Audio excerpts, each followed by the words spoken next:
ดีครับช่างแม่บัวนังจับวันนี้วันที่2นะครับเดือน5 2568นะครับบูนเดินโฮกไหว้ปู่นะครับอันนี้ครับเพราะว่าให้FCดูแล้วนะครับผมนี่เลยนะครับจังหวัดสกลนครอำเภอกระอำน้อยบ้านแม่บัวนะครับผม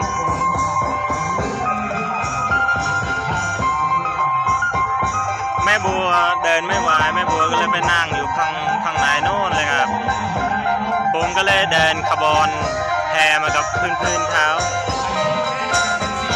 อันนี้เมื่อกี้นี่ผมอยู่ตรงนี้นะครับไม่เป็นไร FC ทุกท่านไม่เห็นแม่บัวกับนางจับก็ไม่เป็นไรนะครับก็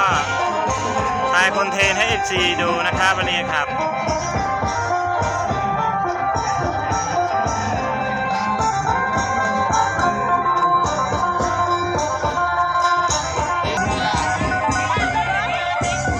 เห็นไหมครับผม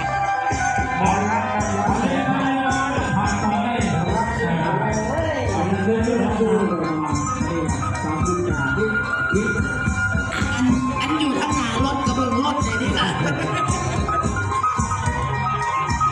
สองหลังสามยังไม่ใช่จักเถื่อโอ้ใส่จะเครื่องอ่ะเมื่อนี้โอกาสสุดเองแล้วให้โอกาสสุดเองเนี่ย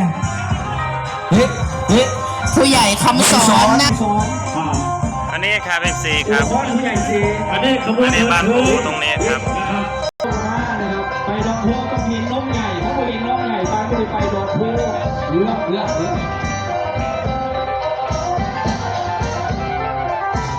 บ้านแม่บัวนะครับผมเห็นขบวนจากคุ้มวัดศรีพลเมืองขบวนของคุ้มวัดศรีพลเมืองค่ะสายเจ้าปู่คุ้มเมืองครับเป็นขบวนของสายเจ้าปู่คุ้มเมืองครับสายปู่คุ้มเมืองศักดิ์สิทธิ์อิทธิฤทธิ์พระผู้ไกลเพื่อพายใหญ่เทพสิงห์ขอไวยากรณ์ลุ่มสามม่อนหักไว